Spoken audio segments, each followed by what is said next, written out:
We do. Did you stop it on YouTube, Ryan?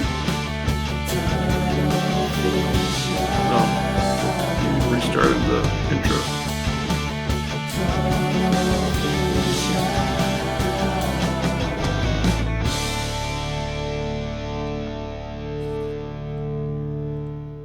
Hey everybody, welcome back to another edition of Tunnel Vision. We had a little technical difficulties going in there. It looks like we're up on YouTube and Periscope. I'm your host, Ryan Abraham, publisher of USCFootball.com. We got Keely Eure in her home coming on. Hey Keely, how you doing?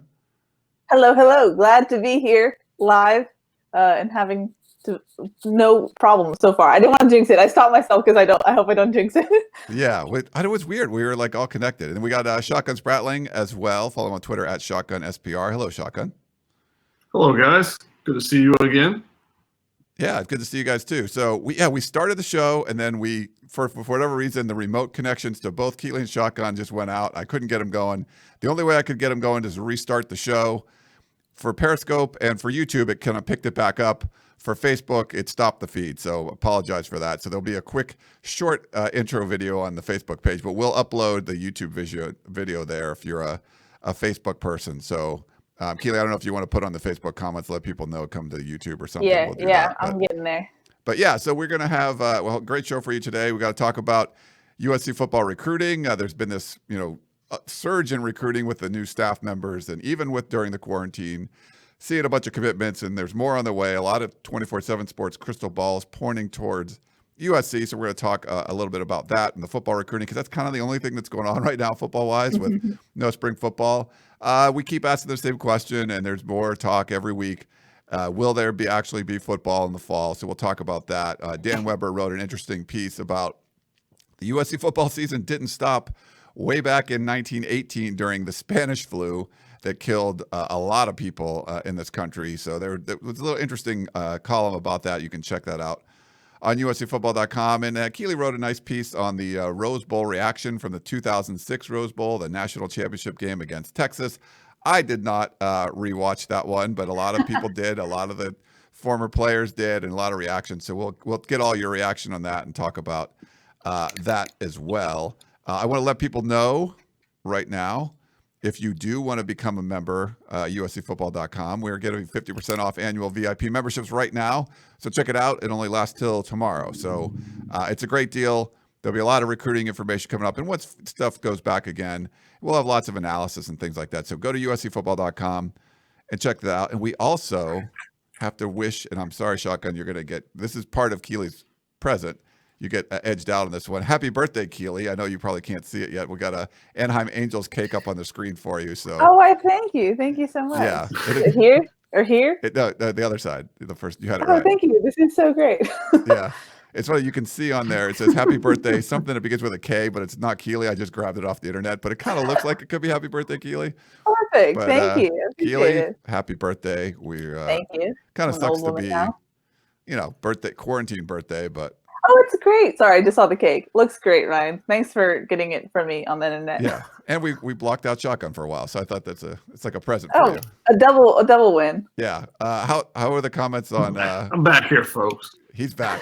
Hopefully no echoes this time, so we didn't have that technical problem. And we should be able to take live phone calls today and be able to, so Keely and Shotgun can hear them. So you can call in 5124-TUNNEL.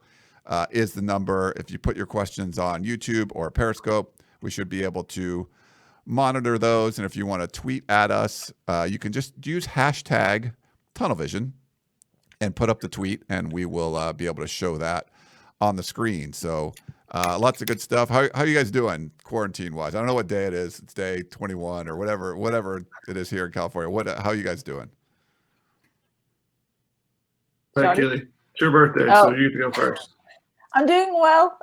Birthday was good. I was very curious how quarantine would be a quarantine birthday, but it's actually kind of nice. I'm the type of person who has like pressure to do something on your birthday. So I had a built-in excuse, and I think everyone was extra nice because they knew I was trapped in my apartment. So it was great. My friends and family got me stuff through the mail. It was great. So so far doing good this week. It's every day's a new journey though in quarantine. Yes, it's different. How about you, Shotgun?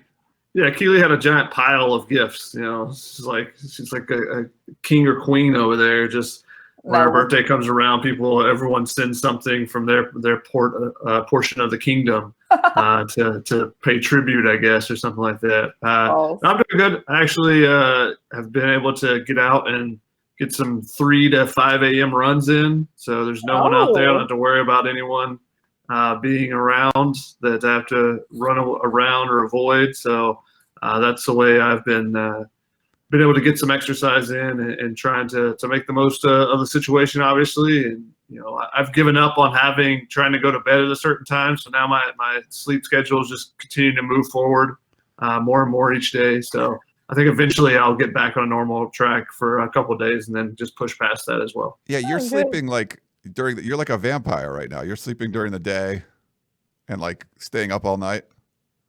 Yeah, I've been going to bed. I went to bed at almost 2 p.m. this afternoon. I went to bed yesterday, I think at like 7:30 or something. 1 a.m. 1 p.m. the day before. So whatever. There's no real need to have to be awake at certain hours.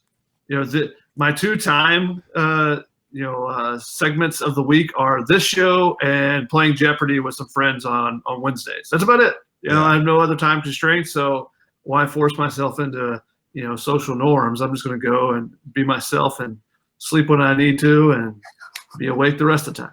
Isn't it weird? Like I have stuff on my calendar that like I scheduled like a month ago. You're like, oh no, that's not happening anymore. I'm like, oh, there's a birthday party. Nope, that's not happening. It's kind of weird, like, oh, I forgot to delete. Even spring practices, I would like pull up, oh, USC spring. Oh no.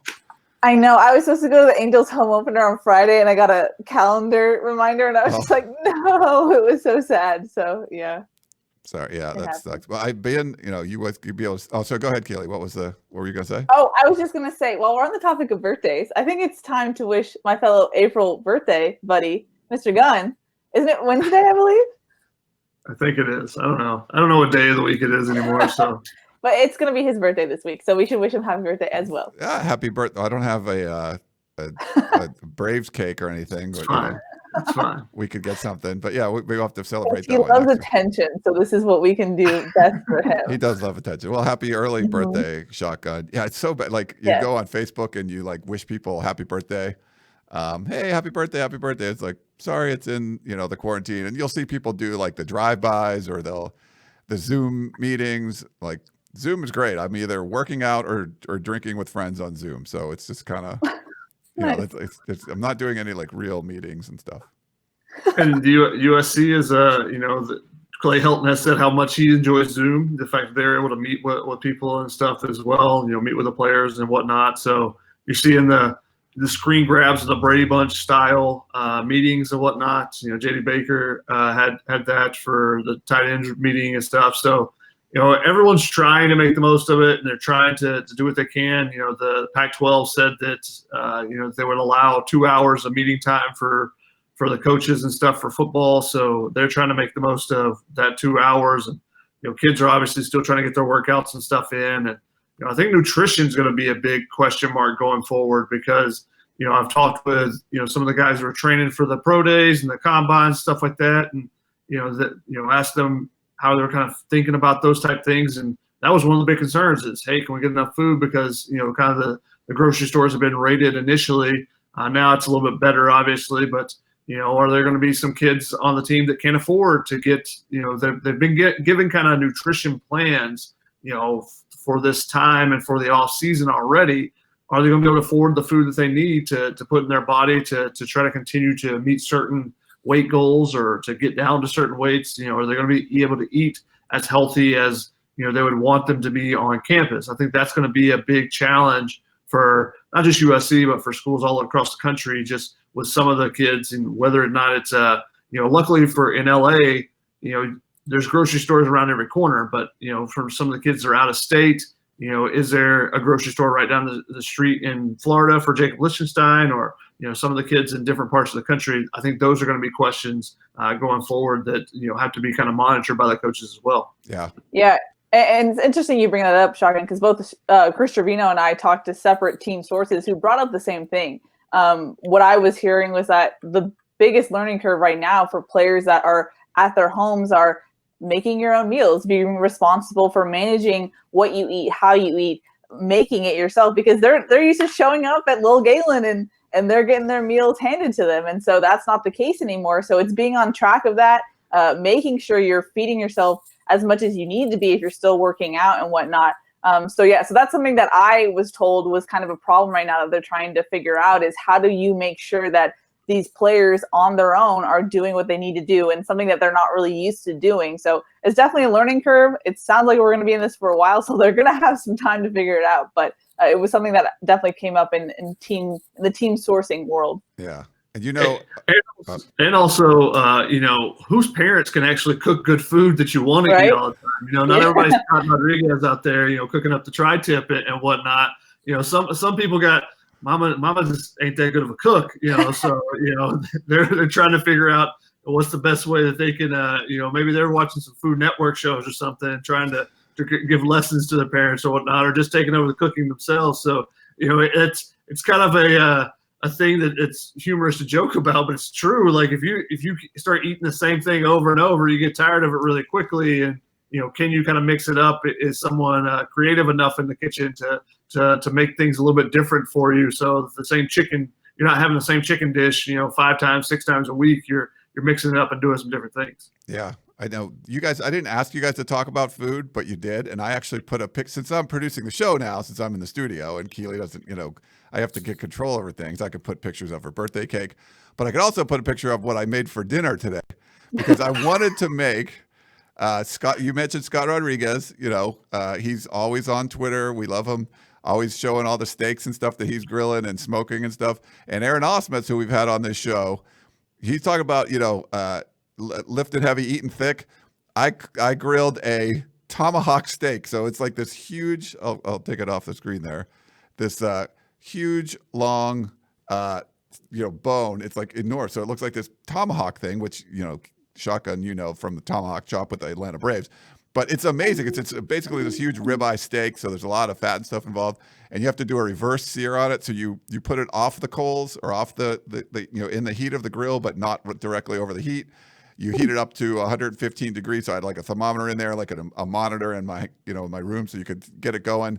And then you put it on a direct heat to sear it to get it up to like 125. So it'll be a nice medium rare. Let it rest for 10 minutes. It was freaking amazing. So I thought it would make Aaron Osmetz proud, having like this huge steak with an enormous bone. You just look like a caveman. And it was really good. So I've never done one of those before. So so hopefully the players can do that. Hopefully they can do those things. How did you find a tomahawk steak? Yeah. A buddy was getting, I think it was like a restaurant supplier that they were having issues because they, the restaurants aren't buying as much. So like a group of us bought like a bunch of meat.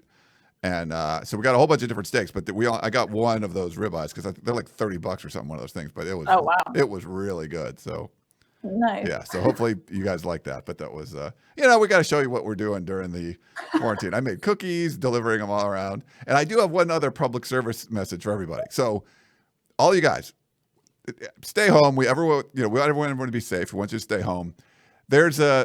People are looking for ways to volunteer. I had a lot of people message me like, hey, what are the things you can do? And my dad gave me this idea, and I've been doing it for a little while now. If you go to a donut shop or a bakery, they throw away all their day old stuff. Most of them, they'll just throw it away the next day. You can't sell it.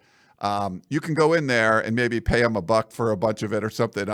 I pick up boxes. I picked up like 6 boxes of donuts from our local donut shop and delivered it to like the local police station in Hermosa Beach.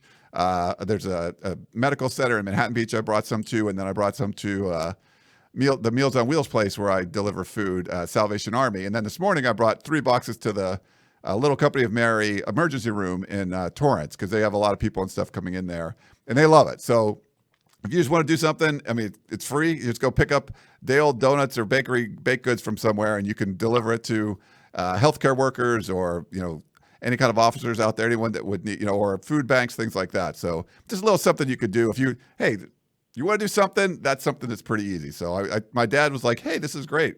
So he told me about it, and I said, well, I'll tell people about it. If they want to try it out too, they can do it. If you feel safe going out there and you're healthy and everything. Yeah. Well done, Ryan. You could also take that tomahawk steak over there too. No, that's mine. Sorry. think it's like a hot There's a dog or limit. something. But it's like a $30 steak, man. Come on. But it was good. So let's get into the recruiting aspect first. Got a new commitment. What was it? Yesterday or something? So I It was was Friday. Was it Friday? What's today? Sunday. Okay. It was after the war room was posted. We kind of said that, hey, things were looking good and he could probably make a commitment soon. And sure enough, less than 24 hours later, Zamarian Gordon had committed to USC from Downey Warren High School. So another reason why, if you're not a subscriber, you should probably hit the like button down below, but also subscribe so that you can get the latest information, early stuff, especially the War Room on Fridays always has the inside info for you guys. So there was a little hit there on that one, and within less than 24 hours, he had popped his commitment. And Zamarian Gordon is a kid from that has really good size from Downey Warren, a safety prospect that was a little bit under the radar, but really kind of started blowing up this spring and started getting a bunch more offers. And he's a kid that USC had their eye on, and he's a local prospect they can add to that safety room, and that's a big position of need in this recruiting class as well. Yeah. So it's kind of there's been a streak, I guess you could say, going on with some of these commitments during the quarantine time, and there's a bunch of crystal balls coming out there for other prominent Southern California players that are projected to go to USC. I mean, get both of your thoughts on this. What do you think about how this recruiting staff has been going since the new hires a couple months ago?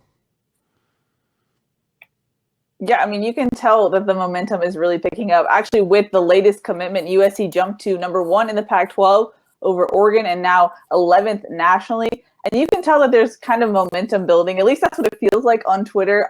You can see every coach, even the support staff guys, they're tweeting when there's a new commitment. Even the new trendy thing to have the head coach tweet out a GIF and like a fight on. I think some other coaches in the Pac-12 do that when they get a commitment. So they're kind of building up the anticipation for someone to announce that they're committing. And you can tell that these guys are really into it. I mean, Niver was big for the latest commitment, for Gordon's commitment, but it was also Helton and Dante Williams kind of tag teaming with that as well. Both Gerard and Greg Biggins wrote about the commitment, and it was just really interesting behind the scenes information. But Biggins was saying that Dante Williams and Craig Niver are kind of becoming the best recruiting duo in the nation. So that's something where you didn't see this last year. You didn't see any momentum. And you could kind of think that in the previous regimes, if there was an unprecedented event like what we're going through right now, it might have been a good idea for them they would have maybe taken advantage of like, hey, maybe we can kind of scale back recruiting a little bit. Recruit now, yeah. Yeah, exactly. And so now it seems like these guys are taking advantage of all the time that they have, and they're really hitting the recruiting trail. I guess they can't hit the recruiting trail, virtually hitting the recruiting trail. And it seems like the momentum is building in their favor. Yeah, definitely. And I think you look at the class right now, it looks much more like a USC class than last year. Yes. I mean, last year's class, you had one 24/7 composite 4-star player. This year, you've already got, if this class were to hold as it, stands, and they add some guys, but already so far, the commits that they have 6 commits. One of them is a 5-star quarterback, and you have 4 other guys that are 4-star prospects at positions of need too. Brandon Campbell, they picked up recently, the running back from Katy, Texas. That's obviously a position of need because they didn't get a running back this last class. And then safety, like I talked about, with Zamarian is important for them, with Isaiah Pulamau and Talanoa Funka both potentially being options to leave early after the season, if they have really big years and stuff. And then obviously you got a couple guys that have been there for a while with Jay Toya and Ma Naitiote. Those 2 guys have been committed for over a year now, or 2 years, over 2 years for Ma, and almost 2 years for Jay. So those are the long time commits in the class, but they've been adding positions of need as well as getting high quality guys. Last year the class was obviously not good at all. It was the worst class that USC's had.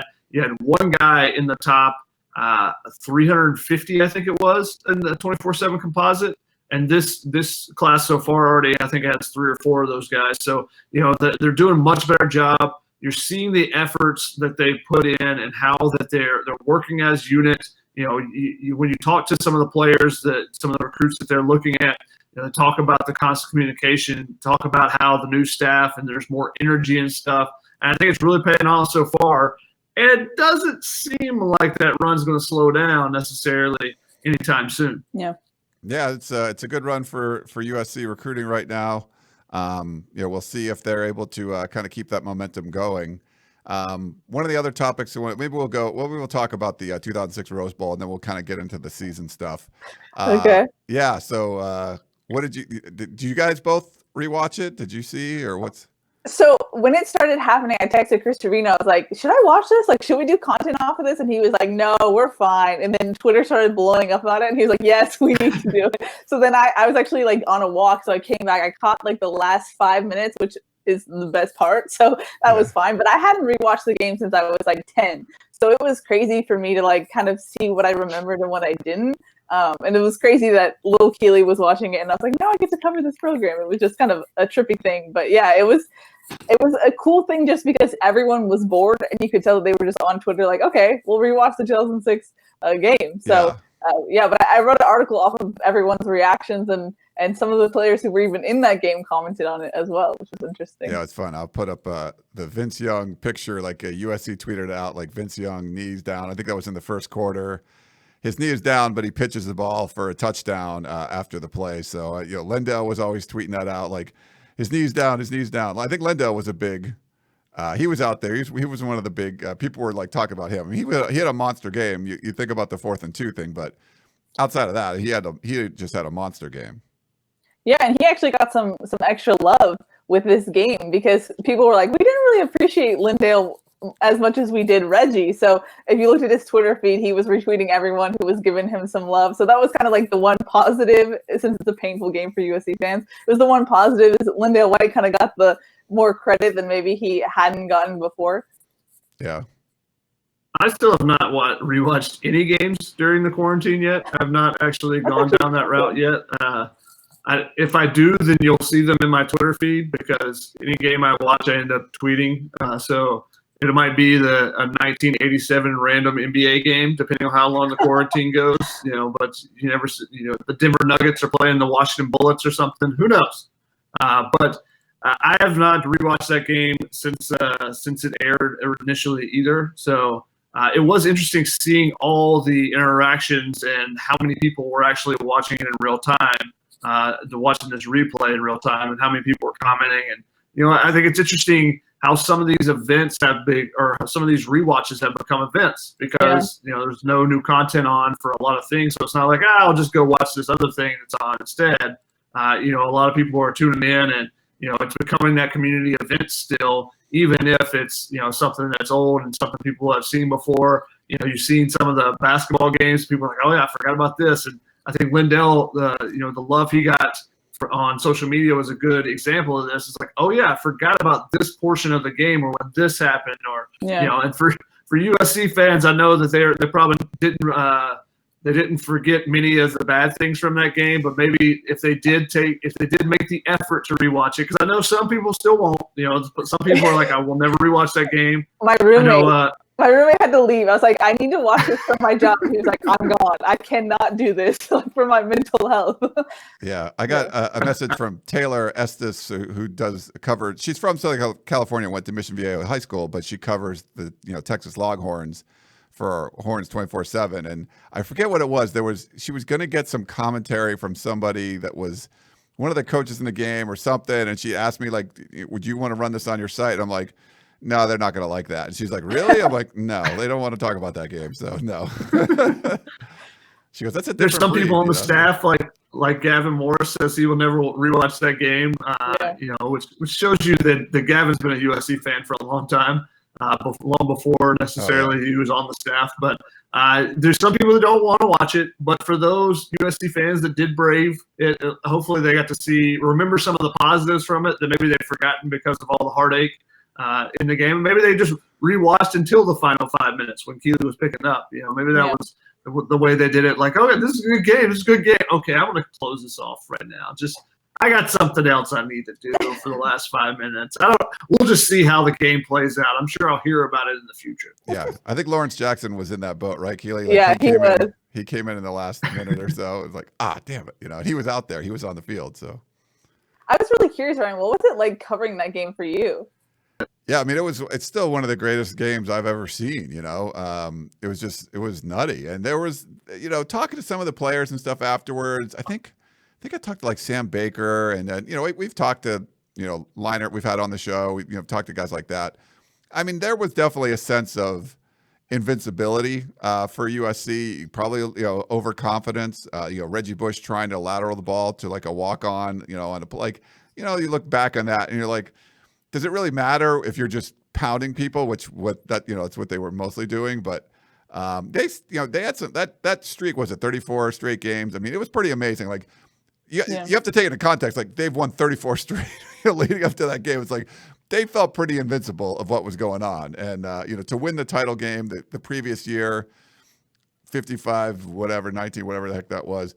I mean, I think there was a lot of confidence there, and it was a really good Texas team. And Vince Young played out-of-worldly. I mean, he was just pretty amazing about it. And see, I've gone to events where you had like Leinart and Young talk and. Both of them talked about that game, but I feel like it was one of those things where it's really hard to win and it's really, really hard to repeat because of that overconfidence. And I think that's probably one of the underlying factors coming out of that one. I know after losses, it's always hard to talk to players, but that was just a different type of loss. Was it hard to talk to players? What was kind of like the mood? I was just curious about covering it, what that was like. Yeah, we didn't get to go. So that was like kind of as we were covering practices, but not. Yeah. So we didn't really get the access for that game. It was 2006. Yeah. So that was kind of the ones we didn't get to go into the locker room and get reaction and stuff like, yeah. So it was a little, I think the next year is when we started to get more of that, where we could be at all of those kind of events. I think we could go to games, but not the bowl game. There was something, but that was sort of like when the internet was becoming, at least the internet media, we were becoming more kind of mainstream and stuff. But that was the funny thing. When you saw the replay, they were like, we now have the game on your iPod. And that was like such a big deal back then. I think I downloaded like football games. I was like, this is so cool. I have it on my iPod. Yeah, you could do those things. It was funny. A relic of the past. Different times. I forgot to mention, too, our buddy Coley in Iowa, and I don't know if we have any. Oh, we do have one call in the queue. Coley in Iowa sent us a little note here. I'll say it. So, wow. Ryan Keely Shotgun, hate the Trojans. Love the show. Thanks for keeping college football hopeful. Of course, go Irish. That's our buddy Coley in Iowa. He sent, so these are like these Irish coffees, Irish cream coffee. So I'm not a coffee drinker. So there's two of these here. They got little stickers and stuff. So you guys, whenever this quarantine is over, if you want to come in there. Now, this probably is not going to last. This is dark chocolate, Notre Dame dark chocolate. So I'll eat that pretty quick. So yeah, it probably won't be here by the time you guys get here. But thanks, Coley. So he sent us a whole bunch of stuff. So that's very, very nice of him. Very nice. Great listener. Great. A Notre Dame listener that like loves our show and sends us stuff. So we appreciate that. Very interesting. Yeah. Well, should we take the call? Why don't we take the call? Sure. Let's see if this works. All right. We're trying it. So hopefully this works. We're going to try this. Hello, caller. You're on with Tunnel Vision. Oh, no, that was the screener. That's my bad. Let's try this one. It's Dave from Iowa. Dave, you're on the air. How you doing, Dave? Oh, maybe that's not working. There he is. Dave from Iowa. You're on there. How you doing? Hey, Ryan. Hey, Tunnel Vision. How's it going? Hello, hello. Hello, Tunnel Vision. We can hear him this week. Hello? Yeah, we can hear you. Can you guys hear me? Oh, awesome. All right, so my question was just about of how, so this past weekend, I'm really happy that we got a commit for safety in Zamarian Gordon. But I was just curious, the day before or the day of, Anthony Beavers released his top 5, but USC wasn't in the top 5. So can you kind of explain where USC is standing at right now with that prospect? You want to take a shotgun or? Sure, and we've mentioned this. You check on the peristyle on the boards. but don't put too much stock into Anthony Beaver's top fives and his final lists and stuff. Just he likes to play the recruiting game a little bit. He likes the attention, and he obviously decommitted from Oregon. He's a guy that's going to be he's a guy that's going to be someone that will be, you're going to have to recruit him throughout the entire process to make sure that you get that signature at the end. If you stop committed, you stop recruiting at an end point, then he might open things up after he makes a commit or something like that. So he's a guy that wants to be recruited. There's some prospects that want just to, as soon as they can, make a decision, get things over with, so that people won't call them. Other players want the attention from coaches. No right or wrong way to do it necessarily, but Anthony Beavers is one of the kids that is interested in being recruited. So USC still in the mix there, even though they were not in the top 5 list there. They're still going to recruit him. There's a couple other players, similar things. Josh Simmons, the offensive lineman who decommitted from Oregon, he put out a list not long after his decommitment that did not include USC. However, USC is still in the mix there. That's another guy that they're looking at. He was on campus in February, I believe it was, when they had a bunch of people there for the UCLA basketball game, February, March, whatever that was, like 2 years ago, it feels like. But when they had the big junior day at the USC-UCLA basketball game, he was one of the guys there. So they're still going to be recruiting him pretty hard as well. So just because they're not in these lists doesn't necessarily mean that they're cut out of them, especially for Southern California talent that they're really still pressing hard on. There are some other guys that that they don't make a list, and it's because they're not really recruiting them that hard. So but these two, these aren't those type of guys. They're in the mix there as well. Cool.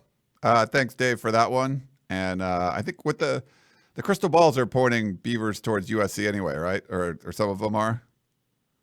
There are still crystal balls that have been pointed towards USC, so we'll see how that one plays out. And he put out a tweet that kind of had a popcorn emoji with a date. Yeah, I think it was yesterday. He also tweeted out SC trying to take back the city.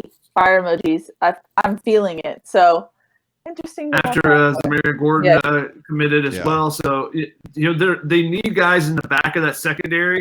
He's kind of a hybrid guy. He can play linebacker, play safety. Where exactly is his best fit going to be? Can he be a nickel back? Where does he fit in? But because USC needs some bodies back there with what they with the potential of losing guys like Isaiah Polamau, Talanoa Hufanga, having CJ Pollard transfer out, that they're going to be looking for some safeties in this class. And because, like you said, that Craig Nyvar and Dante Williams have been really pushing hard and have been, become this kind of dynamic duo recruiting. Expect USC to get the guys they want in the secondary. Any other position that they're definitely going to get, those are the positions that you're kind of looking at because of the way those guys have been recruiting so far. Yeah. Well, one of the other topics I wanted to get to, and thanks for the call, and you can keep calling in. It looks like the calls are working and everything. Again, apologize, we don't have the live Facebook thing going, but we got stuff going up on YouTube, and if you want to tweet at us, here we actually have a Twitter. Let me pull up. I'm also monitoring Periscope. I'm actually talking to people on Periscope, Ryan. Nice. I do that sometimes too. Okay. We had a tweet from JGold310. Does Prue McCoy actually exist? Oh, this is not good. We lost we lost our people again. So this happened before. Let's see. Well, this might be the end of our show, unfortunately. Here, I'll put this back up. So this happened before where we really started the show and we lost our remote connection to both Keely and Shotgun. The only way we were able to get it back is if I restarted the show. And I don't know if we can do that again. Let me see if we can reconnect with them. Give me 1 second. Sorry about that. I'm going to text them real quick.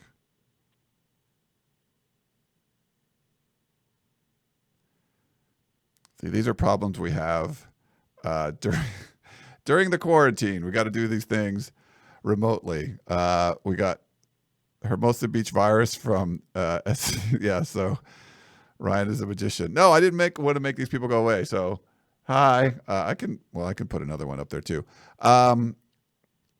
Let's see. Yeah, I think we're going to be in the same boat, unfortunately. It's saying waiting for connections and I don't think they're going to be able to connect.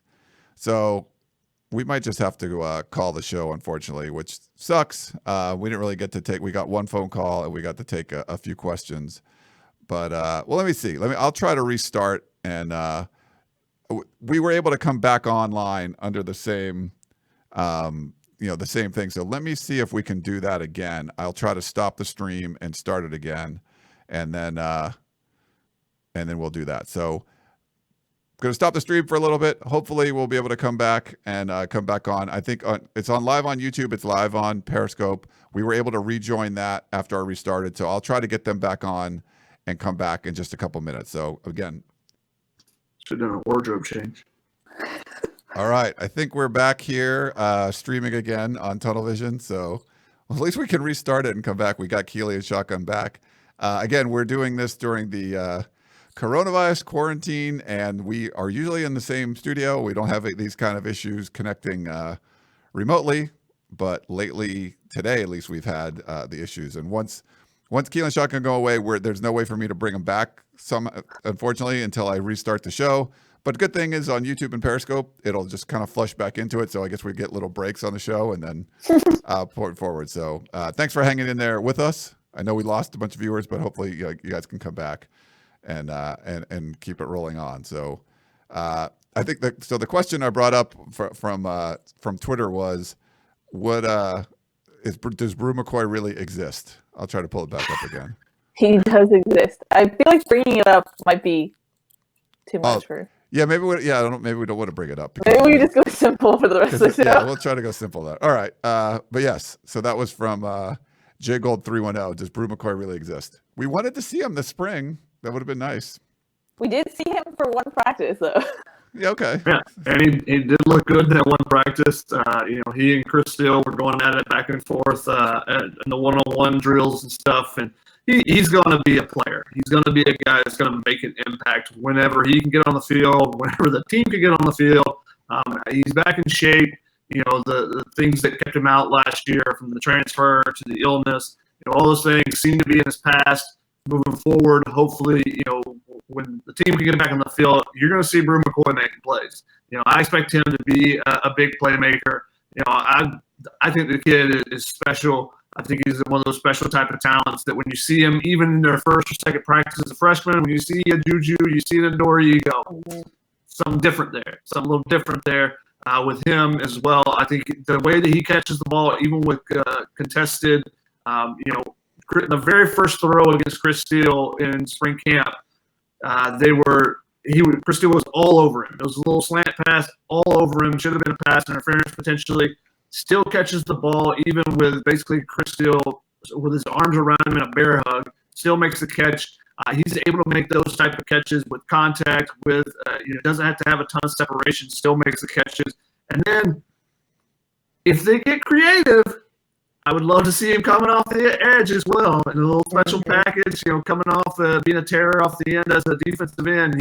He can do it. He's a guy that's a special freak talent, and if they can unleash him and find ways to do that, a la an Adoree Jackson when they had a package for him on the offensive side. He's the type of player that can make an impact on both sides of the ball. Yeah. Cool. All right. Yeah, so I won't try to pull those up, but if you want to tweet us, I can still read them and everything. And but I want to talk. Did you guys? I don't know if you guys got a chance to read Dan Weber's column about the Spanish flu from 1918. The hundreds of thousands of people that it killed across the country, and how in Los Angeles was actually a little bit better than like the Bay Area. But they kept having football seasons, so even it was over like a 2-year thing.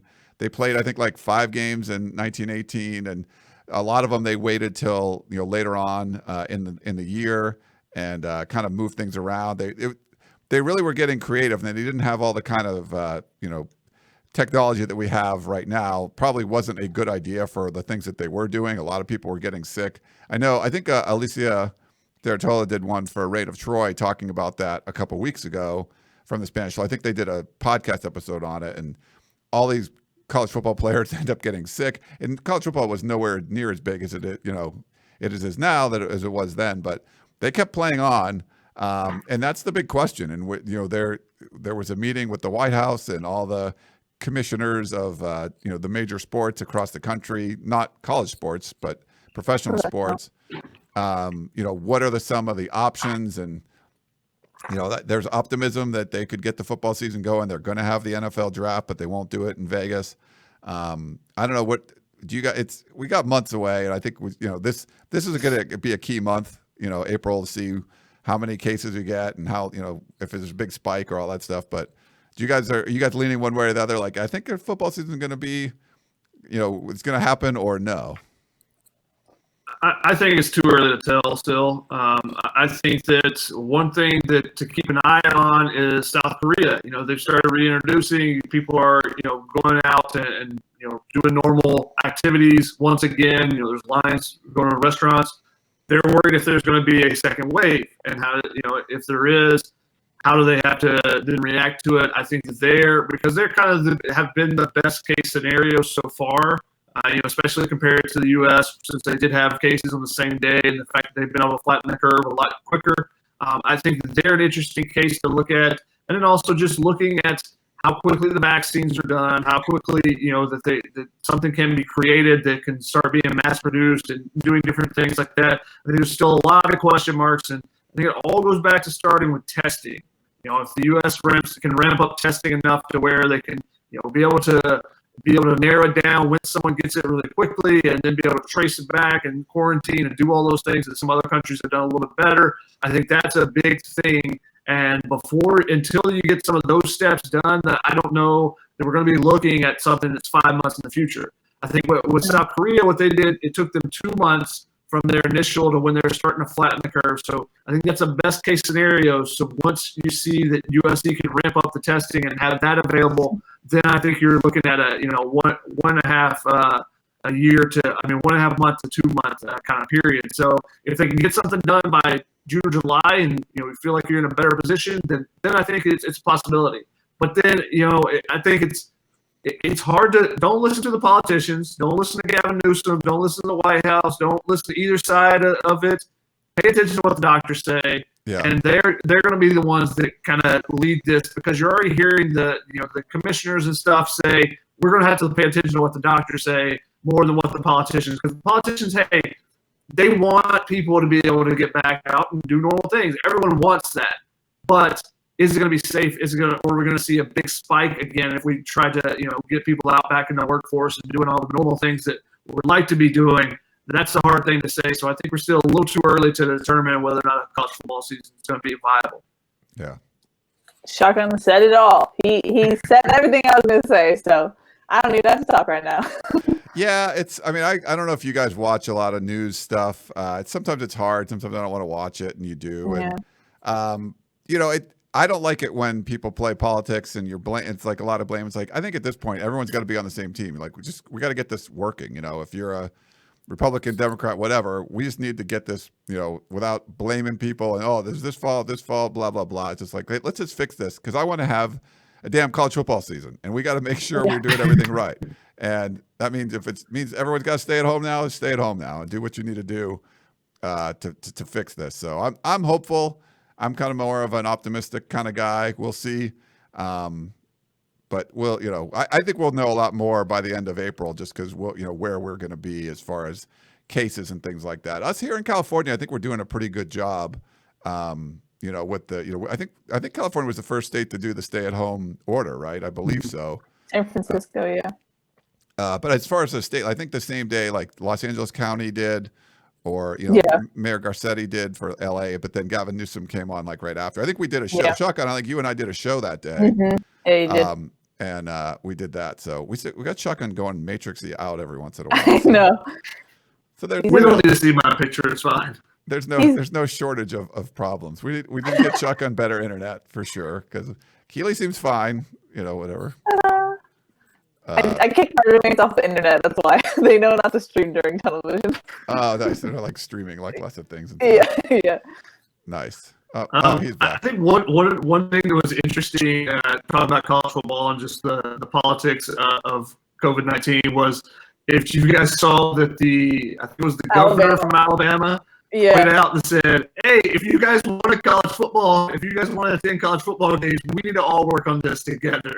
So I thought that was interesting because that's been one of the areas of concern is, people thinking that it'll be perfectly fine. I don't have to really worry about it in certain parts of the country, and just that there's going to be kind of a wave instead of a consensus approach to things. That there's going to be waves, and when most people travel, it's going to continue to push back the date when we can get back to normalcy. I think that if the governors are kind of giving that message in SEC country, then maybe it'll give a little bit more credence to people that aren't paying attention to it. If they listen to that and go, "Whoa, wait, college football? Whoa, wait, we're talking 5 months in advance here. We're talking about my college football. I don't get to go see Ramajama, Yellowhammer, or whatever it is in Alabama, that they have. So you don't get to see the houndstooth everywhere." No, I think that's if we keep making progressive steps like that, then I think it'll be a positive for the country as a whole and getting towards that college football potential. Yeah, I think it's a smart move. Put it in terms where people can understand. Yeah. If you don't do this now, we won't have college football. Come on. So I think it's a good thing. Keep putting that out there. And like what Chaka was saying is don't listen to the politicians. I liked what Dabo Swinney had to say as far as he's a football coach. Like he's not an infectious disease specialist or anything like that. He's out there saying, I want to have college football. This is what I want. We're going to do whatever we can to kind of get towards that. I don't have an issue when coaches are saying things like that. I don't think you're making light of the situation. At least I didn't take it that way. I know some people can be super hypersensitive about those kind of things, but I'd rather have the college football coaches saying things, like what the Alabama player said. It's like, hey, make sure you stay home. Like we're going to do our part. Like what can you do? You can stay home. Don't go out there. Don't spread this disease. And that's going to give us the best opportunity to play college football. But I don't know if you guys had an issue with like Dabo Swinney talking about, wanting the season to start on time. I didn't see what he said, but I mean, it's an accurate statement, isn't it? It's just tangible things that people can understand how long this could go. Obviously, loss of life is the most important thing. You want everyone to stay healthy. But I mean, in other terms, maybe that's too broad for people to understand. College football is something that people love and understand. And so I'm all for educating people in ways that they can understand. So I don't have an issue with him. But again, I didn't hear what he said specifically. Yeah. The one thing that I didn't read the full comments or see the full interview, but the one thing that kind of picked up notice was that he said he was flying back and forth from Florida, and that the plane was sanitized. Though, I think that's you need to set a better example as probably the most prominent figure in the state of South Carolina right now, which is a state that I don't believe has a stay-at-home order at this time. They don't. They don't. So I think that if you're the most prominent figure, then you need to set the example for the rest of the state and say, hey, I could be doing all these things if I wanted to, but I'm staying at home with my family as well. And I think it's interesting that the USC has made a very concerted effort to give that message out with their football coaches, with their coaches in other sports as well. So USC, and sometimes it takes a directive from higher up, from the athletic department or from the president of the school, that, hey, this is what we want to the message we want to kind of give. And I think it's interesting that USC has given that message, and you've seen all the football coaches in particular have been very clear on their message. They're staying at home with their families, and they're hoping everyone else does the same. So it's interesting to see the dichotomy there from some sides of the country where Alabama's got their Apple Watches and everybody's freaking out. And Rick has asked this question a couple times on YouTube: Did they get all their 15 practices? And is that going to be a big difference for USC? They actually did not get any of their practices in. They were actually slated to start the day that everything kind of got shut down. So they had not done any practices. So there's no advantage there. USC got their walkthrough first day of practice, so no advantage really for USC. Ryan, just because you do the podcast of champions, I was kind of curious, which schools in the Pac-12 will have an advantage having got more of their spring practices in? I know the Arizona schools usually start a little bit earlier. Yeah, try to get in before the weather gets too hot. They did. They started early. There's 3 schools that haven't had any spring practices: Colorado, Washington, and Washington State. USC had 1, so they're kind of in the bottom of that. Arizona State started the earliest, so they started in February, late February, which is crazy.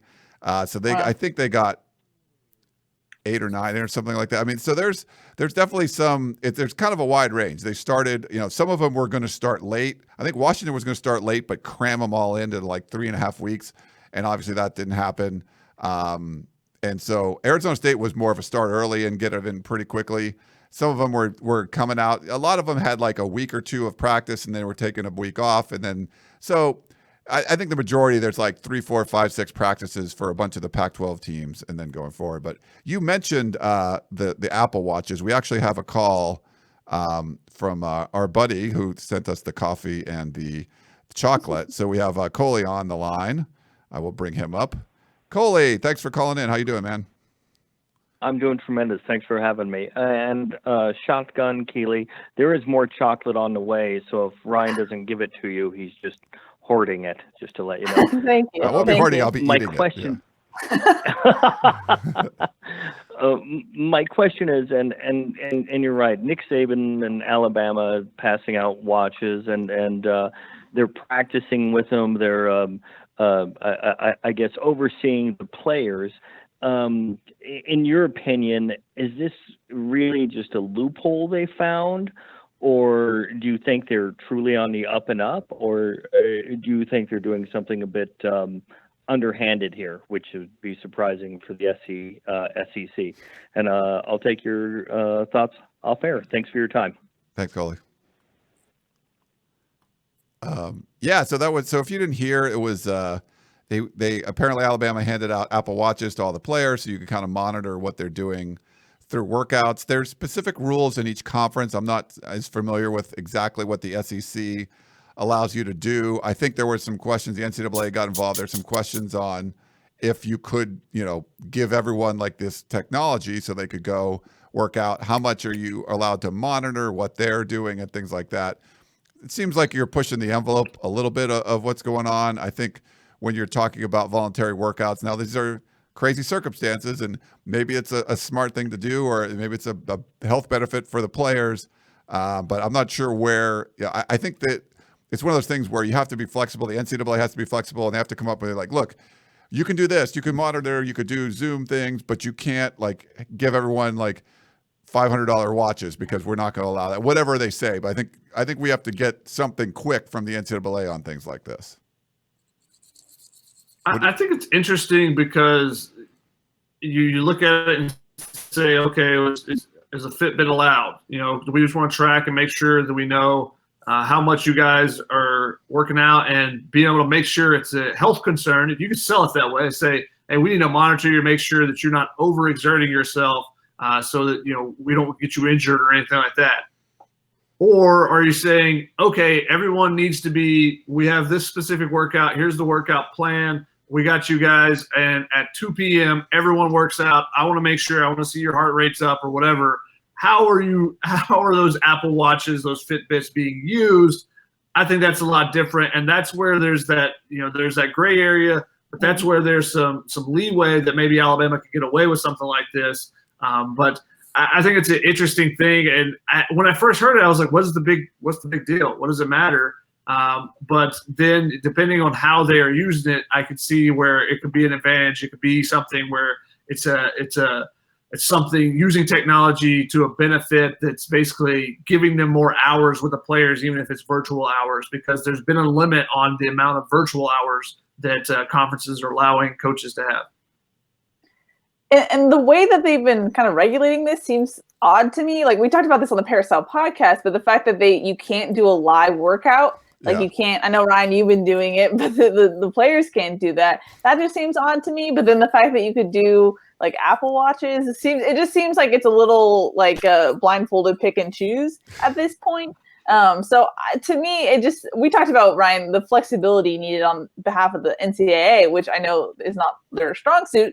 But I think there needs to be some more thought given to the challenges and what coaches can and can't do and how they regulate it. Because right now, I think the Pac-12 is appealing it, but there's only 2 hours of instruction for football and 4 hours for other sports, correct? So to me, that's weird as well. So there's a lot of oddities to me about how they're regulating this unique time period.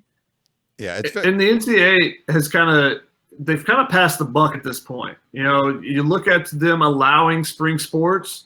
allowing everyone to have their eligibility back, great. That sounded like a great idea. But then they said, well, it's at the school's discretion, though, whether or not they want to bring them back. So then now the NCAA says, hey, we're the good guys. Hey, we gave you guys this year back. Your school didn't want to pay for it? Hey, that's not on us. We didn't do that. That's not us. But your school's back because they should have you back type of thing.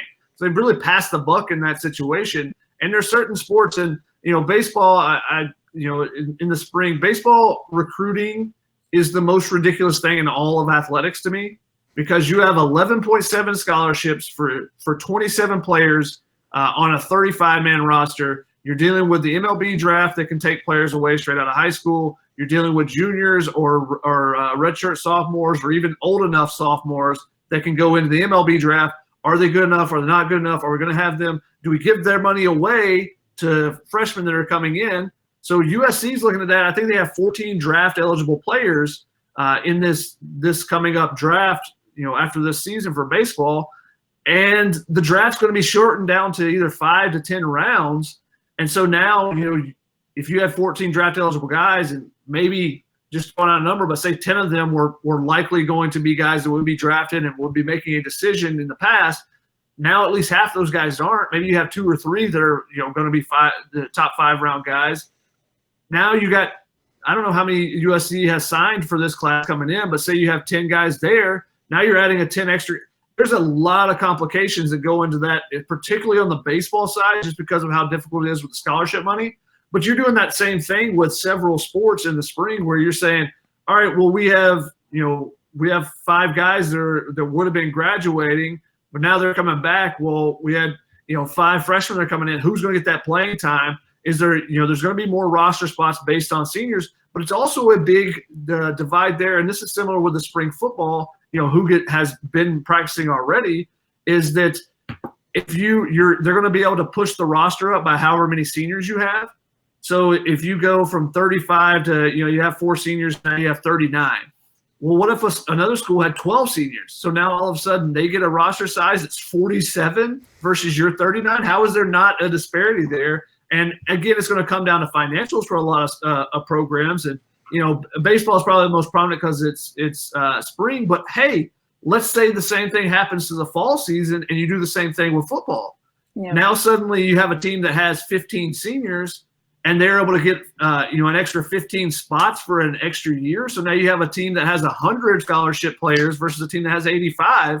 That's a huge difference. Yep. So I know. I mean, I'm talking about baseball a little bit just because it's more prevalent and it's at this time, and because they made this decision. But this could potentially push into the fall, and you have something similar with football. There are going to be a lot of discussions about that discrepancy, much more so that this team had to practice 5 more times in spring than this other team did. Yeah. Yeah. We got another live caller. Let's bring it up. Ooh. It looks like Larry from Vancouver is on the line. Larry, what's going on, sir? Vancouver. Hi there. How are you? Good. How are you, Larry? I'm good. Question for you. USC seems to have done very well on the recruiting trail this spring. Who are the top 2 in-state recruits that would be on the top of the board for USC? All right. Thanks, Larry, for that one. He's probably talking about uncommitted guys, I guess you would say. Well, I mean, if you're looking at, just the top 2 guys that aren't committed to USC, at least top 2 targets for them. I mean, it starts with Cory Foreman. He's the #1 player in the country, the defensive end out of Corona Centennial. He is an absolute beast, but he's committed to Clemson. Now, how do coronavirus concerns affect families and whether or not they want to send their kids away? How do things change just as we go forward? There's a lot of question marks there as well with recruiting, and maybe players end up staying closer to home, or maybe there's some changes that just come along with, thinking about the values that you're looking for in certain schools. So Cory Foreman is definitely the #1 target. And I would say the #2 target that's not committed would be Rayshawn Davis, or who's not committed to USC is Rayshawn Davis, who's also committed out of state to a different Tigers program, LSU. So the linebacker from Mater Dei, I think those are the 2 biggest guys that aren't committed to USC that USC is still recruiting, but both of those guys are actually committed to other schools right now. All right. Should we jump into some of the questions from YouTube or Periscope or anything? Keely, what you got? What you guys got over there? Sure. Let's go to a question from Rick Lampkins. We kind of already touched on this, but he says, did Alabama complete all 15 spring practices? If so, doesn't that make the gap with talent or experience much greater, larger for each roster? Yeah. I don't think they did. No, Alabama did not. There was this, I think like Yeah. Coastal Carolina or somebody did like all 15 practices, but I think most schools are in the like 5 to 6. Like that's probably the average. Like you get 5 or 6 practices. So certainly more than USC got one unpadded practice. But I mean, there's some schools are, you know, like I said, Alabama hadn't started. They were supposed to Yeah. start, I believe, the Thursday or Friday when everything was pretty much shut down. So no advantage there for them. If you want to say USC got an advantage from a non-padded practice, woo boy, one big practice there. Yeah. But like To install a new defense. I think when we talked to Aaron Osmus, I mean, he really liked the fact that he had a year under his belt. Look in the Pac-12, you know, you had Mel Tucker leave for Michigan State.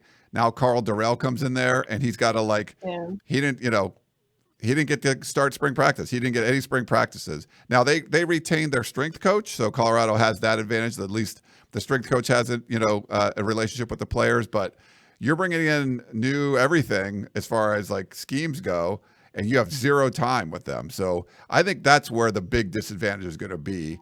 That, yeah, did Alabama get an extra practice? I mean, Alabama did get an extra practice, but some schools got a few extra practices. That's fine.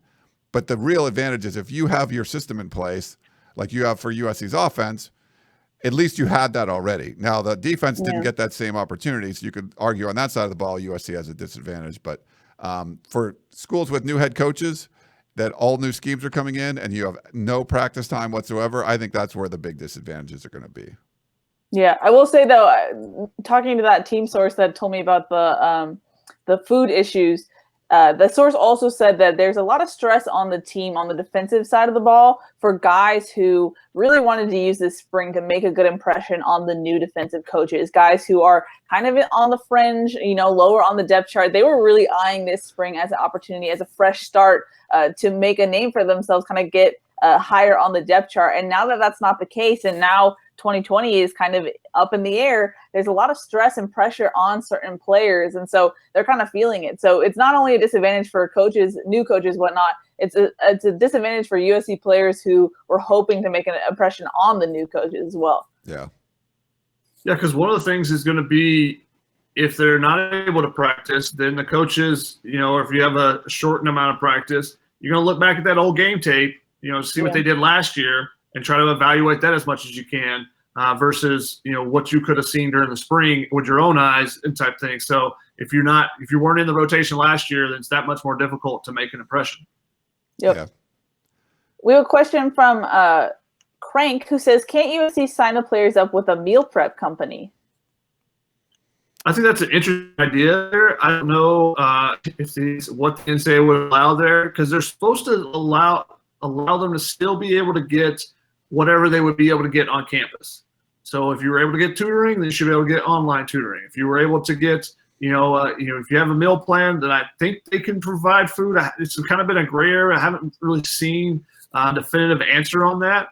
But I think that would be one of the ways that you would do it. But that's also, you're looking at it and going, okay, what are the financials of this? Because schools already spend a ton of money on food. Food is one of the big money grabbers that isn't really seen as much as you may think, but they spend a bunch of money on every year for athletes. Yeah, I mean, I have a place right near my house that they prepare meals and stuff, and you can do a plan where it costs you like $8 a meal. That's not available for everybody. I mean, obviously, so it might be for certain players, but I don't know the rules. I have to try to find out. I've talked to different people, and there just seems to be a lot of balls in the air. They're not exactly sure what you can and can't do. So another one of those things where this is just unprecedented. So there's all these new issues and potential issues that have been coming up. We have a question from Mark Watkins who says, are all conferences banning virtual workouts with a strength coach, or is this another case of Larry Scott doing his best to put the Pac-12 at a competitive disadvantage? I read on a tweet, and I don't remember where it was, that the SEC, you could do those live virtual workouts, and for whatever reason, the Pac-12, you couldn't. I don't know why or the reasoning. I think we speculated on the Peristyle podcast, and I asked someone at USC athletic department, and they felt because of the, you weren't going to be there in person, that someone could get hurt. And I think you would argue, at least having online instruction, you could watch what they're doing online, where you're allowed to send them a video of here's what you should do. But if you send them a video, you're not viewing what they're doing. Now, you got 100 players working out with you. It's probably not, you're not gonna be able to watch them all or whatever, but at least you could potentially, like, someone's doing that wrong, like, hey, you got to bend your knees this way or whatever. And, if you're just sending them an instructional video, you obviously can't do that. So I don't get it. I'm not sure why. And I don't know for sure, but I've read that, like, the SEC allows it. I haven't checked all the other conferences to see if that's specifically not allowed. Jasper Smith said, I think that the workouts aren't permitted, but you can still do chalk talk and stuff, which is basically the same. You do film review and chalk talk, which is basically the same as the Pac-12. But I don't think virtual workouts are allowed for the SEC either. Yeah. Jasper Smith says, if the season isn't played, the 2020 season, do you foresee any underclassmen still declaring early for the 2021 NFL draft? I know. That's tough. I think it would make it really difficult to do that unless you were, if you're at Amon-Ra St. Brown, you probably could, right? Like, you could see something like that. But, it's without playing a season, I think you're leaving early to go to the draft.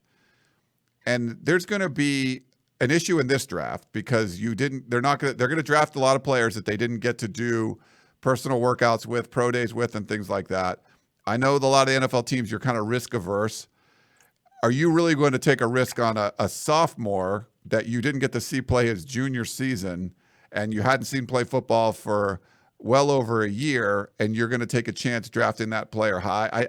I think the likelihood of something like that happening, unless it's just an absolute stud, if it was Trevor Lawrence, they're like, okay, I feel pretty comfortable doing that. Like, so Trevor Lawrence, he's going to go into if he doesn't get his junior year, would you still want to draft him? Yeah, I think, guy won a national championship. Like, okay, I'll get that. Maybe an Amon-Ra St. Brown, but for the regular player that would just be coming out early and could potentially be like a 3rd round pick, I think it's going to be a lot tougher to do that. And the thing is, even the guys you might think of, the highest rated guys that might be eligible, maybe like a Palia and Itiote, hasn't really had the big impact plays at USC yet. So he's a guy that, coming out of high school, you might say, you only got 2 years to play. Would he still be able to make that impact, to make the jump? But that hasn't happened yet. It just doesn't seem. Amon-Ra St. Brown is the only guy that you really feel like in that class, just off the top of my head, that you feel like, yeah, that's a guy that could potentially, he's produced so much already in his first 2 years that another year of production doesn't change too much for him. So I think that you're looking at who has already produced, and USC hasn't really had a ton of guys in that group that have done that already. Elijah Griffin would be maybe the only other guy that you look at, and I still think he needs to show a lot more on tape before he would be able to live up to where he could potentially be. Because that's the other thing. Not only that, hey, you've shown enough that you can get drafted, but is it the best move for you type of thing? Whether you come back and show that you're a complete player versus, hey, I've shown flashes. And I think it's the type of player USC really doesn't really have that guy on the roster at this moment in that class. Yeah, I'd agree. We had a tweet from Steve who says, how are the players working out at home? I'm guessing most don't have home gyms. Thanks, and happy birthday to Keely and Shotgun. Yeah, so I did a 3-part series with Aaron Osmus. You can go check that out on the site. But he basically put them into different categories. There was players that were going to have home workout stuff. Like an Amon-Ra St. Brown, his dad was Mr. Universe. Like, he's got a home gym. And there's going to be players on the other end of the spectrum where they don't really have anything. And so they were, and then some guys would have maybe some dumbbells or a bench or something that you could do some things. And he basically has to set out workouts for all the different kind, whatever the players have, if it's body weight. But he gave you different ideas. Like, you can go to the park and do pull-ups on a, he's like on a jungle gym, but now most of those are closed off anyway. You can't really touch those things, but a tree branch, whatever you want to do. He said you could push a car, put it in neutral and push a car around. So he was coming up with different ideas. I'm sorry about that. Different ideas for different players, depending on what they had available.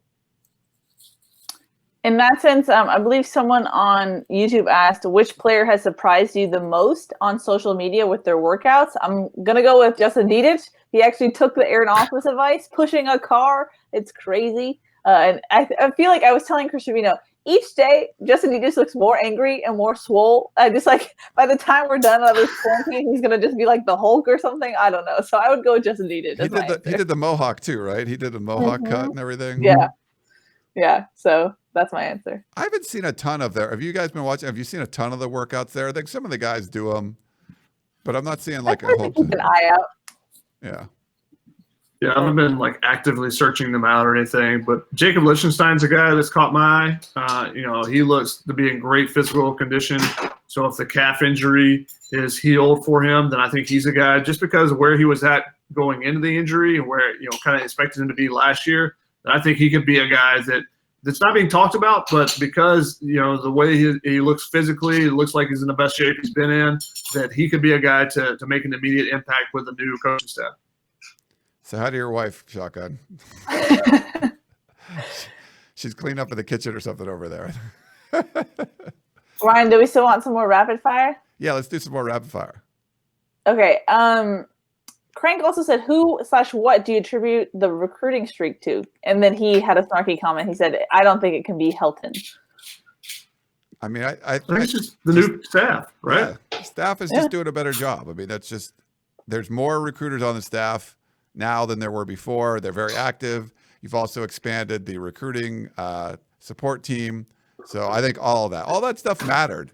And when you had a bunch of coaches that just they wouldn't have been calling players during this time before, that makes a difference. And the only thing you can do right now is talk to players, like you text them and call them and all those things. And that's what the USC coaches are doing. They wouldn't have been doing that a year ago at this time. So that's what's going on. In that sense, Ramon said, are these recruits the value add of a new staff, or would some of them have come regardless of the staff? I don't think you're going to get some of these players without the staff. So no, I think the staff has, and you guys said before, this looks a lot more like a USC class than it did last year. And there's a reason for that. It's the coaching staff. So to me, it's the coaching staff. That's why this is different. Shoddy, any thoughts? I think that that they would be able to recruit like this in a normal year. Let's take away last year because it was such an abnormal year, but I think that they're definitely doing a really good job, and they're, especially with the circumstances they have, that has been on the rise the last 2 seasons. They've turned things around on the recruiting trail, and obviously that's where you change things for the team going forward. Yeah. We have multiple questions on the same topic. Mitchell and P. Sandoval. So Mitchell said, any chance they cancel non-conference games this year? Wouldn't mind not having to play Alabama. And then P. Sandoval said, if the season is delayed, is there a possibility that the season gets pushed into December or January? And that's something we actually talked about on the Peristyle podcast, correct, Mr. Abraham? Yeah, I mean, it's like you said, we don't know if it's getting to the point where it looks like the only possibilities are cancel or delay. I think then you have to look at the delay seriously. But then that adds the complexity of a college football schedule is a lot different than like an NFL schedule. And so I think you'd probably have to start with, if you're going to get rid of the non-conference games, then you almost have to go to every conference and say, you guys all go, you have these 8 weeks, you go figure out who's the best in your conference. And then maybe have like an expanded playoff where every conference is represented and maybe the best group of 5 or something, and you make some kind of tournament out of that but I mean, that'd be weird. Maybe you could delay things, but you also have the class schedule and everything to kind of go along with that. So they don't really like, delaying the football season. But if you want to have it, and it's such a big moneymaker for, college football and the athletic departments across the country, I think you have to be flexible and try to look at all the options. But if you get to the point where things are going to have to be just delayed even by like a month, I think it's going to really mess things up. And you might have to completely scrap everything and just have the conferences, make a new schedule, only conferences, and then come out with the winner of each conference and let them play each other, something like that. Because I just think the complexity of the college football schedule, if it's going to not start on time, it's really going to be messed up, and you're going to have to overhaul everything. if they decide to make changes to the schedule, everything's going to be on the board. This is similar to, you talked earlier about Dan Weber's article about the influenza of 1918 and how that affected the schedule. Things changed. I think that's what you're going to look at. You're going to say, okay, you get to a certain point, all right, we need to play a shortened season, or hey, we need to just push back the season. I think those things will all be on the table when the time just becomes that it's evident that, hey, we can get back on the football field and play. Then the question is, are there fans in the stands? All those things will be on the table, but it's just so early right now in the midst of this virus and the way it's spread that we just really don't know. I think all those things are possibilities still going forward. I think that the commissioners of the conferences will consider those things. I think that you'll see, if for some reason there's no, everything has cleared up on the West Coast, but in the Southeast or in the Northeast or something, it's still an issue. You might see just conferences playing, and you just have a conference schedule, and maybe there's not a national championship. Maybe it goes back to old school. You don't have non-conference games. You go back to the poll decides who wins at the end of the season, type of thing. And it just depends on what kind of travel is going to be allowed, how the spread is kind of taking place still. If things are contained in certain areas but not others. There's a lot of variables that still will be determined on this, and that will help figure out what the schedule will look like as well. But I think a lot of things will be on the table once those things clear up and are figured out. Yeah. Yeah. We have multiple questions. One from Hunter who says, are there any teams in the conference looking to have something of a super team in 2023 with an extra possible year of eligibility or a strong incoming class last year? That's interesting. I haven't looked at all the different rosters. I think any team that's like a senior-laden team, that you would have some advantages there, because if all those players were allowed to come back. Last year USC had like 7-8 seniors. It would have been that big of a deal. But if you're a team that's senior-laden, and the problem in the Pac-12, there's a lot of talent that got, for like Utah this past year, like if Utah was able to keep their squad and get one more year, I think that would have been, that you could have said that was a big deal. You got, Moss and Huntley and all those guys. But a lot of people have lost a lot of, Herbert and that offensive line for Oregon last year. I think those years you would have been better off for those schools coming back. I'm not sure right now if there's like a team in the Pac-12, not off the top of my head, that's like a whole bunch of seniors and they look like they're going to be, great. And if they all get to come back, it'd be kind of a super team, if that's what the question means. Yeah, I mean, Utah would have been a prime example of how that would have worked. But again, that's way far in advance, and that's kind of saying that you get the same thing that happened with the spring sports, with the fall sports, and they all get a year of eligibility back. I think you're just a long way away from that happening. But Utah this year, like you said, they had a ton of seniors on that team, older group, but they also brought in one of their best recruiting classes, if not their best. I think it was, yeah. Rank-wise. They really took advantage of USC being down and really went out and dominated the state of Utah itself and really had a strong recruiting class this year. So if they were able to combine those two forces of last year's senior group and, an incoming group, then you could see that. But again, like I said, a long way away. Yeah. The NCAA would have to give that extra year of eligibility to the fall athletes. And that's if a season is canceled as well. Yeah. Utah had 9 guys in the combine. So yeah, if they could have brought all those guys back, that would have been pretty impressive, Rapid fire, people, rapid fire. Sorry. Mario on Periscope said, should SC go get a bigger running back as their second back or a smaller, fast running back? Traditionally in the air raid, you've had smaller scat backs that can really burst with speed. So when you create a lane, then you can be able to make a team pay. So it's not just a 10-yard gain, it's a 20, it's a 50, it's an 80-yard run that can just slice through a defense when they're trying to overplay the outside, the quick screens and different things like that, and you open up a hole in the middle. So that's traditionally been the case. But Mike Jinks also said when he first got on campus, I've never had a running back this big, referring to all of USC's running backs. So, and you wouldn't necessarily you wouldn't look at Stephen Carr and Vi and be like, that's a big back right there, like you would Marquise Stepp. So there's different ways to go about it. But traditionally in air raid offenses, scat backs have been the way that teams have really attacked defenses. Kay on YouTube says, how does this dead period affect JT Daniels' prep to compete for the starting role? For JT or? Yeah, for I guess JT Daniels. I mean, it gives him more time to recover. It is interesting because, for someone like JT Daniels, it's nice that maybe you're not going to fall behind as far as practices go. Well, you'll be able to recover, and maybe by the time that the team's allowed to practice, he'll be healthy. But you're also you're not the starter. If he was the starter, that would have been one thing. Keaton Slovis is the starter. He needed to be able to compete against Keaton Slovis more than he would now. So I think maybe if the season got canceled, that would potentially be better for him. Than he would have an entire offseason when they could practice, where he could try to fight for it. But as of now, if you're, I think this came up with like the Chicago Bears. They signed Nick Foles, and you got Mitch Trubisky already there. They said it's going to be an open competition. Well, is there going to be a chance to compete? Are you going to be able to do that? So the incumbent, I think, has the advantage. And for me, it's Keaton Slovis is the incumbent. So the less practices, the more of an opportunity I think it is for Slovis, even though it's more time to recover for Daniels. Shotgun doesn't agree. All right. I completely disagree with both of you on this. For one, I don't think it matters. You said that you think it's better for JT because he can heal. He's going to be healing regardless, whether they had spring practices now or not.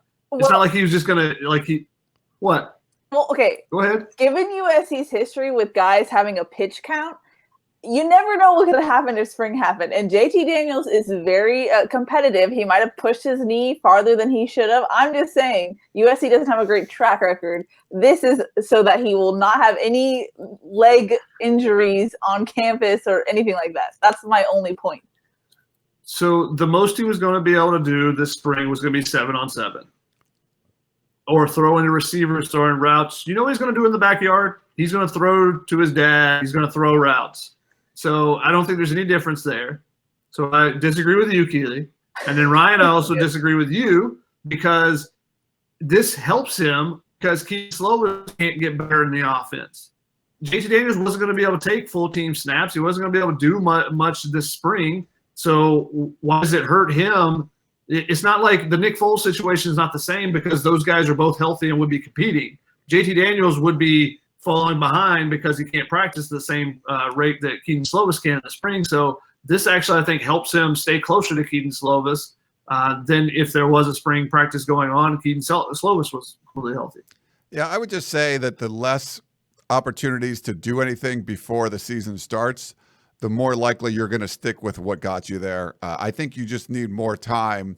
They needed the summer workouts. They needed JT Daniels to be like, wow, he's really mastered this offense, even, throwing 7-on-7 in the summer, things like that. I think those would have been those summer workouts that the coaches aren't allowed to watch. Right. But if he was out there running things well and the players knew it and they were like, man, JT looks great. Like, I think all that stuff would be helpful. And just being away from it. Yes. I mean, those are opportunities where he wasn't gonna be able to practice, but the less prep you're going to have for the season, the more likely you're just going to go with the guy that got you there. So it wasn't going to be easy for JT Daniels anyway. I just don't think this is going to be any easier not having any like summer workouts or things like that, if those potentially are gone. That's fair. I think it's a definite advantage for him. All right. Well, anyway, moving on. Greg Miller says, which USC team was better, 2005 or 2008?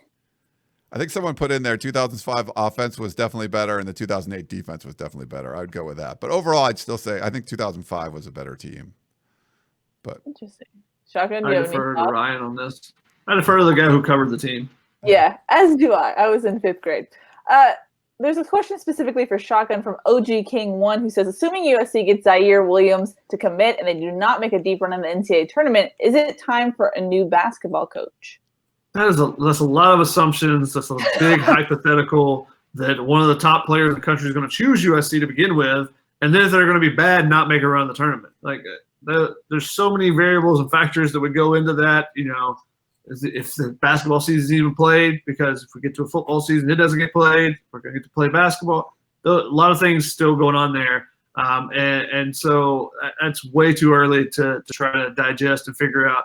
USC has been recruiting great, put out a piece today about how Infeld's recruiting classes have been during his time at USC, so check that one out.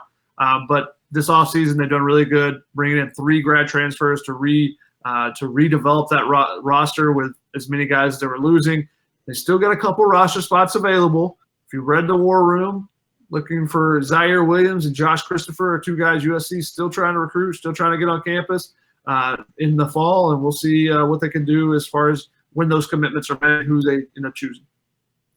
Another topic that we talked about on the Parasail podcast with Dan on Tuesday, Mateo on YouTube says, does each conference decide its own coronavirus response?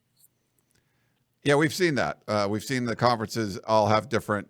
We haven't heard much lately, but you know that the athletic directors are meeting every morning with Larry Scott on a conference call, and I think that's happening in most conferences. So each conference is trying to figure out things for themselves. There's no, like when you talk about the White House meeting with the with the commissioners of all the major sports, I was talking with someone about that, like, why is college football not involved in that? And because there really isn't. There's not like a czar of college football. There's not like a leader. You would have to bring like Larry Scott and all the different commissioners. Or are you going to bring Mark Emmert? Like he's going to be more worried about Olympic sports. Like you really wanted someone to represent college football and maybe college basketball because that's what's big, not the NCAA. Like they don't really. So it's just it kind of shows the lack of leadership in college football because you don't have that person that's kind of running things. So we need that. We need like a college football czar, really someone that's running this major sport. And that's, because we don't have something like that, they didn't really have a spot at the table meeting with the White House talking about the future of athletics in this country. I would just say that I'm free right now because of the coronavirus. You be the czar? Everyone being quarantined. I could take over if you guys need.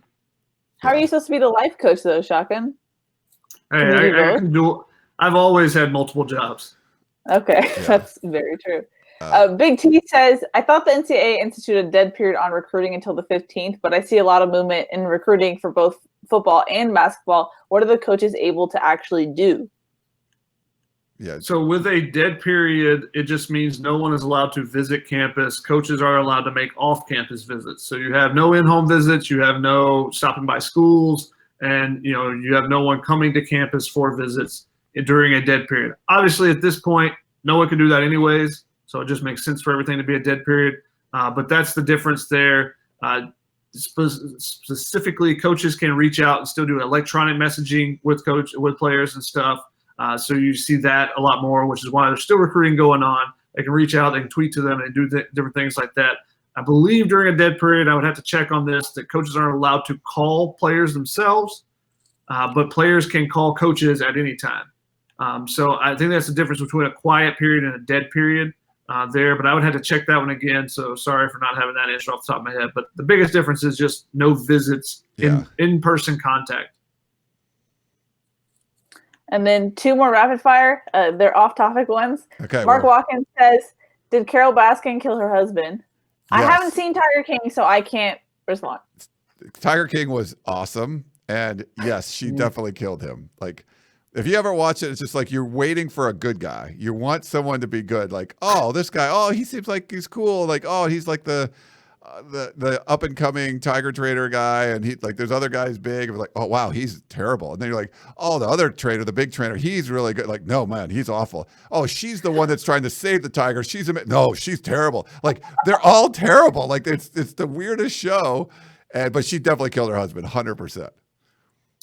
I did not find it very interesting. I watched the whole thing, but was not that into it. It's just some backwoods Southern people, and they pick the worst people from the Southern backwoods, and then it becomes a reality show. The only part that I found interesting was at the very end when it becomes there was a little bit of crime involved, and it's okay, is this a true crime or not? The true crime parts I enjoyed, which included the Carol Baskin portion. Yeah. The rest of it was just reality TV. But there's good, like the good people were like the guy that was like the Walmart greeter that became his campaign manager. Like he seemed like a legit dude. The guy that was like missing the legs seemed like a good guy. And the woman that had her arm bitten off or whatever, like she seemed like she was like the smartest of all of them. Like those are the people you were kind of rooting for in this. But the main characters were all awful people. I couldn't even tell if you're making this up. I'm not making it up. No, like this. It is Wow. crazy. Yeah. Did you like the woman that got her? I forget her name. The one that got her arm bit off. Like she seemed very sensible. She was Keely. She was back at work 5 days later. Like, Wow. yeah, like insane. And she totally Ronnie lauded her hand. Like they were like she could have like had surgery and it would take a long time to recover. And they're like, nah, lop it off. You know, like seriously, like it's crazy. Wow. Yeah. Well, on that note, I'm going to go to our final question. It's from Coley, who says, rapid fire for Keely. What classic movie have you seen? Casablanca? No. Blade Runner? No. Rudy? Yes, I've seen Rudy. So there you go. For our Notre Dame fan, I've seen Rudy. You watched a Notre Dame movie. What do you mean, of course? Hasn't seen Varsity Blues, but has seen Rudy. You should see that during the quarantine. Yeah. Okay. I'll add all those to my list. Are you guys give me the better question is, have you actually watched any classic movies during the quarantine yet? Because you said you were going to. I watched Airplane last night. So how about that? Did you like it? It was pretty good. It's my roommate's favorite movie. So I always like watching things with people who enjoy it because they make it like funnier. So it was a good experience all around. Yeah. Do you guys have a favorite stream? Terrible time to stop sniffing glue. Yeah, exactly. Do you guys have a favorite stream right now? Like I'm doing Ozark season 3, loving that. I did Narcos Mexico season 2. That was really good too. But is there something you guys are? What am I watching? I'm watching something. I just got Disney Plus, so I just watch animated movies a ton. I watched Onward last night. That was really good. Okay. Yeah, I just went into Disney Plus, so I rewatched Mulan, which is my favorite movie. But I've been jumping around. Haven't gotten into a new series yet. All right. Cool. Mm-hmm. And you had one more? That was it? That was it. Okay. Someone said, "Surely you can't be serious." Sure. I am, and don't call me Shirley. Look at Keely. Very nice. Look at me. Classic movie reference.